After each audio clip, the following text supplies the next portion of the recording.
I did a lot of talking. I don't know. No, that's the point. Sometimes, like when it's the Baxter telling us what Baxter is doing part of the stream, it's like, well, I mean, what are we gonna say? You're telling us end of the week history from the perspective of somebody that effectively carried it into a new part. Like when you talk, because I talked to Zoo, I talked to all the founders that I could talk to. Rest in peace, vice versa. And so it's like their stories all stop at the same kind of general point. Like they don't have a lot going on past, like, let's say 2012 in this, right? Yeah. And Jesse James necessarily wasn't, again, doing it either. So it's like, who have I really talked to that was carrying the torch during this next era that would have led I will also to say, it, you know? So you're actually shout out like to the first in that regard. shout out to Amber Malar too. There was a point in time where EO Dub was me and my girlfriend. Like we would sit in our apartment at my ex-girlfriend at the now. We would sit in my apartment. She would be cooking up flyers. She booked people. She booked Science, if you know the artist named Science. She booked Latasha Alcindor, LA, who was pretty big in the New York scene, who's moved out to LA, ironically. Booked people, made flyers, was there with me every freaking Sunday. Also, shout out to Extra. I don't know how many people talk about Extra. I don't know if you've interviewed Extra. You guys definitely should interview Extra. Extra would probably be the one person that's been to more EO Dubs than anybody else. He's been the doorman for a long time. I want to talk to the doorman guy. That guy's gonna have the best stories of everybody. Everyone else's stories are not going to be from the perspective that the doorman has. And he held it down. Like he was the first person there a lot of nights, like making sure shit went right. That's big respect. I honestly I haven't heard. Yeah, no, we should do that because I'm gonna have a great talk with him about like comic book shit. Oh, absolutely. No, that's like also Extra, fucking dope rapper who like only ever raps at the very end of the night, like maybe. Like he never forces it. He's never like, yo, I gotta rap. Every night like, I was there, he was there. He was rapping. Dope, and mad humble about it. That's really cool. Facts. I mean, I like the fact that you're coming in and explaining even just that next part of it, right? Like, I mean, I know about the pyramid, but I don't know about what happened next. I heard about the part where it was glorious. I don't know about the resurgence into it. I mean, arguably, I'd be sitting there going, I got a $5,000 contest. That's some like pretty fucking fire shit that they'd be doing right now. I agree. I mean, like across. That's why I don't look at the pyramid too as fondly as like other people do. I mean, it was dope, and I look at it fondly because of the experience that was there. But it has not treated EO Dub with the respect that I think it should, seeing as how like we fucking built that place. You know who built the pyramid? Two people: the pharaohs and EO Dub. That's it. No, no, but it's like it's just really interesting that you even bring that up from like a whole other side of it, right? So let's say you are a brand trying to work with an establishment, or you're doing your thing and you're in a situation where you feel like whoever it is not respecting you properly. It's like you can just leave and find a better situation for your shit. And the other big part you said was make sure girls want to be there. I mean, super facts. And like if anybody been to the Bowery Electric shows, like there were girls there, like you know what I'm saying, like a good amount of them. And like I'll say that's another thing. Like when I took over, when I became sort of the deciding factor of EO Dub, which I don't even know if people realize that, like I was, some people do.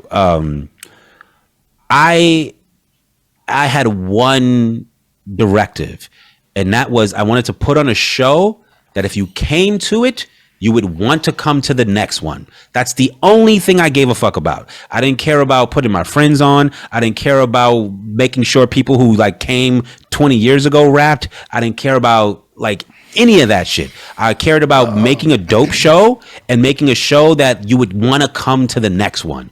Those were like my priorities. I literally think everybody in the world that ever throws a show in the future needs to know that lesson. Absolutely, because you know it's very easy to get, especially in New York City, it's very easy to get caught up in like being the person who puts the show on. Like you know, like I'm the big dog in this room, which is you could fall into that trap and think that like it's you and it's not the show, right? You know what I'm saying? Like you could be having a good time and nobody else is. But like I wanted, all I wanted was dope performers that people enjoyed. Challenges. I wanted the challenge to be dope. I didn't really want a specific person to win, and I didn't hold on to like a lot of those same things that are like a lot of the other founders held on to, like doing it every Sunday night. I might have been the first person to be like, I don't know if we need to do it every Sunday night. Leaving the pyramid, I was definitely like, I'm not attached to the pyramid. Like, you know what I'm saying? Like, and there was like a lot of changes that happened that like some people didn't fuck with at first. One of the very first things I did is I made the list random, because what would happen, or what was happening is the same like 5 to 10 people would show up, and they would be the same 5 to 10 people that rocked every fucking Sunday, and then like the room would get empty out. You know what I'm saying? And I was like, well, how do I combat that? Like, how do I like stop that from happening? If you make the list random, one, they have to stay in the crowd, because then they might miss their spot if they don't.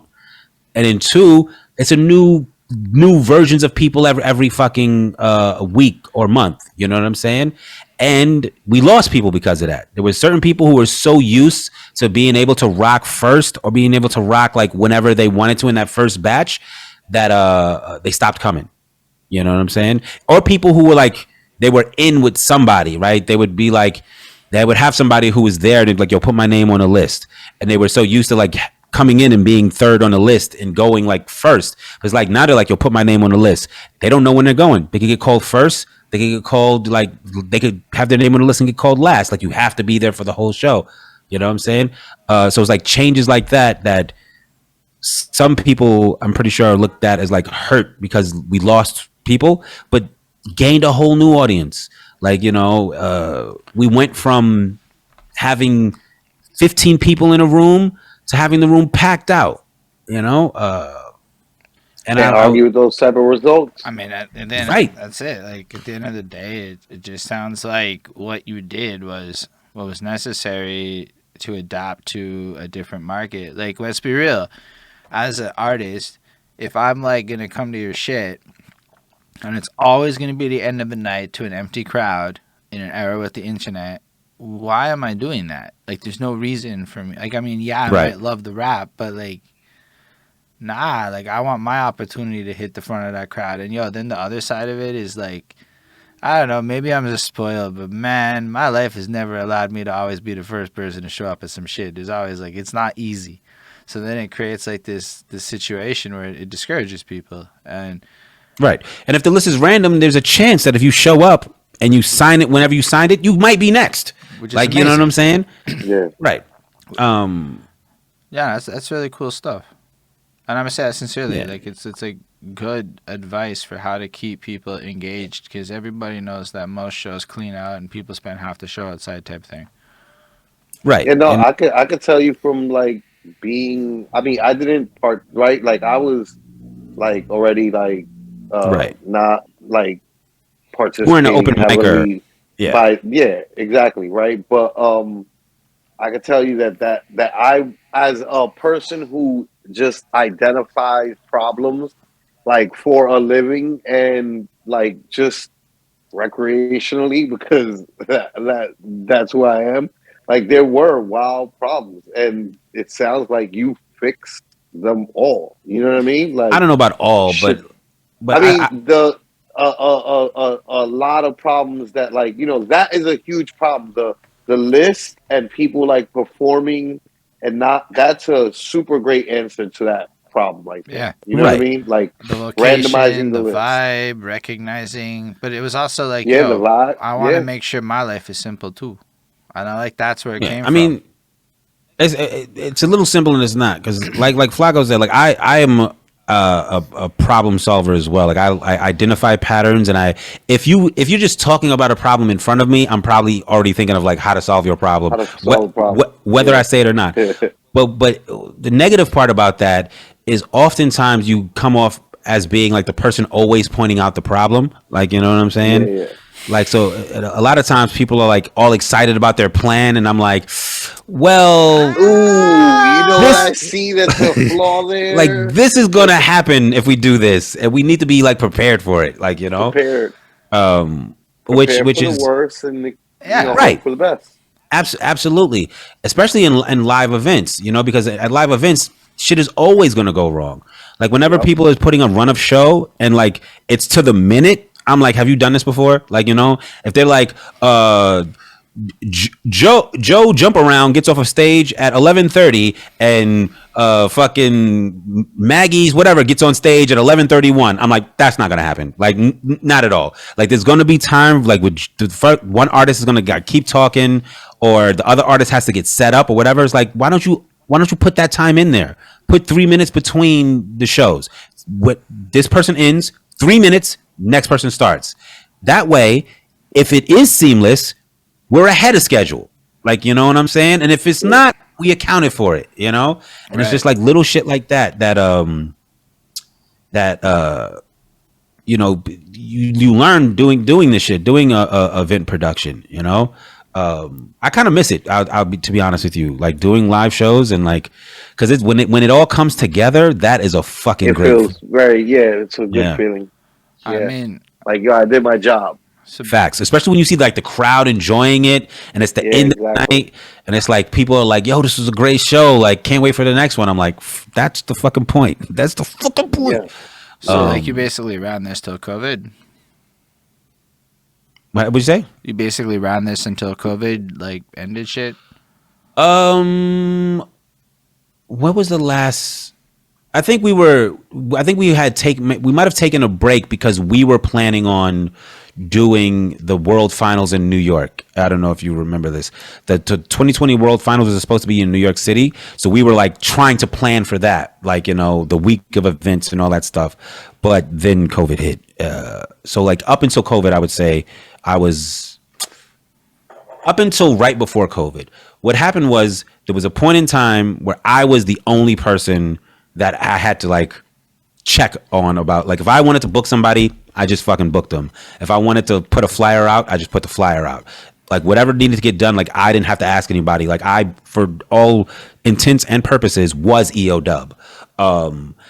But as things started to progress, as we started making money, as we started sort of moving back to like interacting with the world situation as well, we started moving to like a board council thing. So like James, we started having monthly or bi-monthly meetings. It would be like James, Kendra, me, Vice, Zoo, Nunzio, my girlfriend at the time, Amber, and some other people from here and there. Like Dama was coming to meetings at a time, Jess was coming to meetings at a time, you know. So we sort of grew from that. So like when I started, there were no meetings. When I started, there was just Majesty, Jess, and AP, like showing up and making it happen. And then by the end of it, like we were having meetings again. We had talking about budgets. We started booking bigger named artists and dealing with the world more often, and we were going to have the World Finals in New York City, but then COVID happened. And then at the beginning of COVID, we super tragically and unfortunately Vice passed. So like that threw everything into sort of out of whack. Yep. Yeah. But I will say, like, there's no such thing as a silver lining to some shit like that. But if anything good can be said about it, is like we organized around that in a different way. So we started the Zoom, you know, and I think it like Holden, like I know you through the Zoom, you know what I'm saying? So it's like it introduced so many different people to so many different people. It opened up other avenues to us.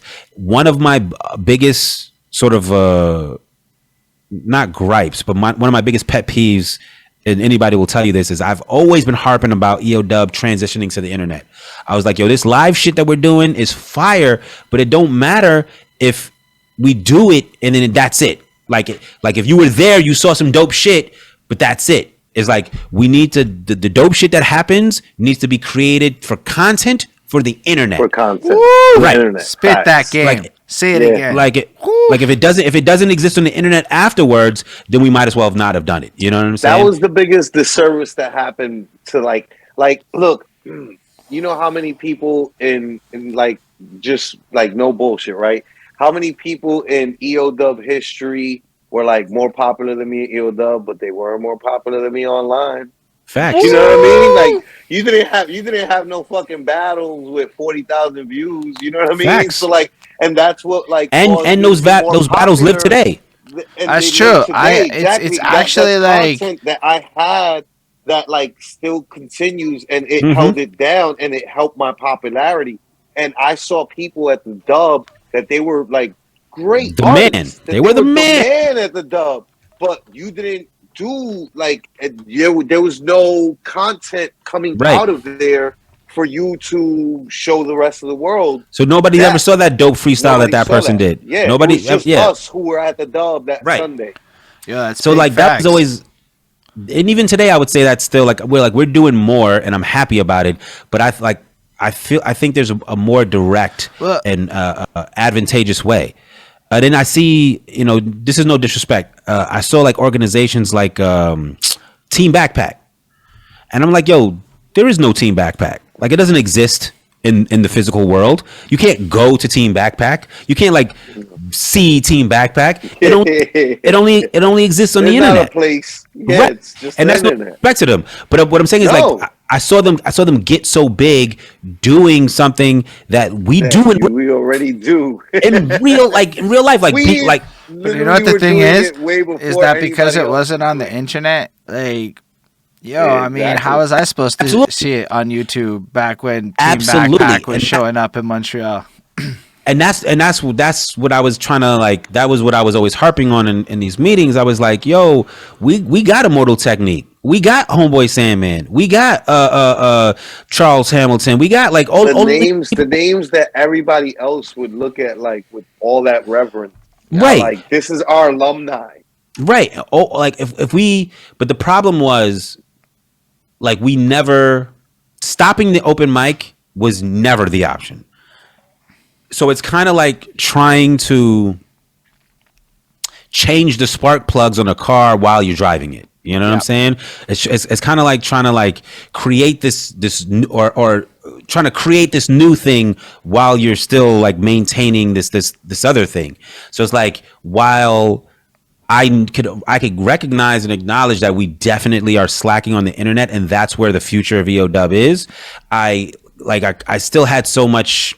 Like I couldn't let the open mic showcase fail. I could not give that attention. I could not like book dope people for the challenges. I could not like make sure we didn't have And, like, flyers or arguably, it's not like now where like we could come up with 18 ways to like have me watching your shit super easy peasy and like it's dope. Like honestly, pre-COVID, it wasn't easy. It was like if you knew how Absolutely to do not. that shit, it was fucking like yo, say word. It took me months to learn some basics, you know. necessity is the mother of invention. You know, we needed we needed to still do it, and we found this way. You know, I was gonna and- say this like the Mandalorian, Boba Fett, Star Wars shit. Like this is the way now. Like Facts. this is the way. You know what I mean? Facts. Like, And that- and even- this might not be the same thing, but the amount of content that got created through this Zoom and through this platform is fucking amazing and great and exactly and valuable, super valuable. and a thing that needed to have been happened. Fuck whether it needed to been happen. It did happen. You now have it. Yeah, You big facts. keep on going, and now I you mean- add on, right? Like so, when you do go back to the live show, like it's with this like in mind of like, yo, we gotta